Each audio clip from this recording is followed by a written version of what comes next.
كما رصدنا هذه الوثيقة التي أمامنا والتي تشير إلى أمر ديواني صادر من ديوان مجلس النواب الدائرة الإدارية الموارد البشرية والتدريب، والعدد 1/7 في 738 تاريخ 23/2/2013، حيث أمر ديواني رقم 738 أوفد السيد خالد حاتم ظاهر مين قانوني مكتب رئيس المجلس إلى محافظة أربيل للفترة من 27 إلى 28 شباط 2013 لشراء دراجة هوائية نوع ستيفن ألمانية، ويتحمل مجلس النواب تكاليف السفر والإقامة.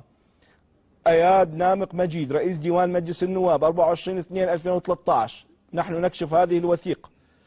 رئاسة مجلس النواب ترسل مشاور قانوني حتى يروح يجيب دراجة هوائية إلى مجلس النواب وإلى رئيس مجلس النواب السيد أسامة النجيفي من نوع ستيفن ألمانية، من يعود إلى شركة ستيفن ألمانية وعلى نفقات المجلس طبعا، من يعود إلى شركة ستيفن ألمانية على موقعها الإلكتروني.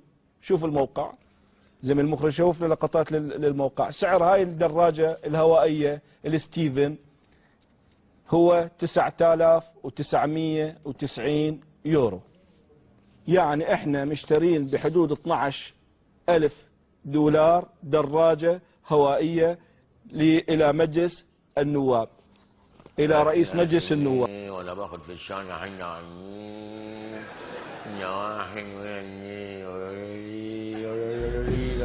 ده علم صايعة يابا.